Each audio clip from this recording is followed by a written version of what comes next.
મળતી માહિતી પ્રમાણે ખોડિયારનગર 4 રસ્તા પાસે રહેતા કમલેશભાઈ ગઢવીના ઘરે લગ્ન પ્રસંગ હોવાથી બીજેપીના પૂર્વ કાઉન્સિલર દાદુભાઈ ગઢવીના પુત્ર મનુ ગઢવી અને નરસિંહ ગઢવી સાથે વિપુલ ગઢવી ખોડિયારનગર ખાતે હાજર હતા. ગાડી પલટાવતી વેળાએ અચાનક તેમના પર હુમલો થયો. ઇજાગ્રસ્ત ગઢવી પરિવારના સભ્યોએ પોલીસને નિવેદન આપ્યું કે ચાકુ અને તલવારથી તેમના પર હુમલો કરાયો હતો.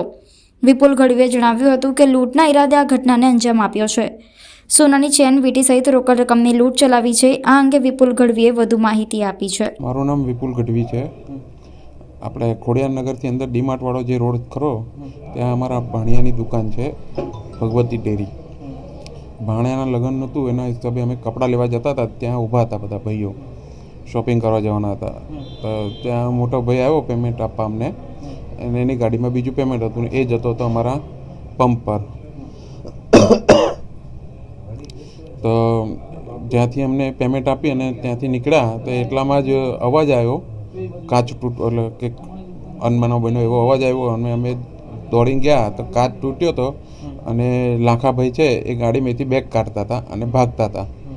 અને મનુભાઈ પાસે અમે દોડતા દોડતા જતા હતા. તે ટાઈમ પર અમે દૂરથી જોયું તો ભાઈઓ જે ખરો હરીશ એ મનુભાઈની પાછળ છરી મારી, ચાકુથી હુમલો કર્યો.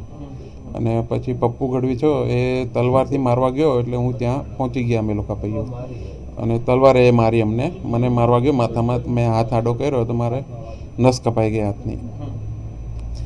પછી એ ત્યાં અમારા બધા ભાઈઓ પહોંચી ગયા. પછી એના જે માણસો, એની ઇકો ગાડી છે એમાં હથિયાર સાથે જે માણસો લઈને આવ્યા હતા એ અમારી પર તૂટી પડ્યા અને અમને માર્યા. એ અનુપ, એનો ફાધર અને એનો ભાઈ, એ ત્રણેય હતા. બીજો એક નગીન ભરવાડ, એક કાનો ભરવાડ અને બીજા 6-7 જણ બીજા હતા, 5-6 જણ. એનો કોઈ વ્યવસાય છે અને એ ગુંડાગર્દી કરે છે, લુખારગીરી કરે છે. લૂંટ કરી છે સાહેબ. અમારી ગાડી જે અમારે ભાઈ ખરો ને એ પેમેન્ટ આપવા જાય, લેવા જાય પેટ્રોલ પંપે, એને ખબર છે એટલે એ લૂંટ કરી છે. મારી સોનાની ચેન ગઈ છે 7.5 તોલાની, એક વીંટી ગઈ છે, લક્કી ગઈ છે.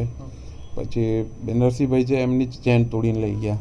પછી મનુભાઈ છે એમની ચેન લઈ ગયા અને બેગ લઈ ગયા ગાડીમાંથી. પૈસા હતા, પૈસા 5-6 લાખ રૂપિયા જેવું હતું, 5.5 જેવું. હા, જાણ કરી છે અમે. એ મને ખ્યાલ નથી, કેમ કે હું અહીંયા એડમિટ છું, મને ખ્યાલ નથી. પોલીસ ખાલી આવી હતી મારો બયાન લઈ અને ફોટા પડીને ગઈ છે.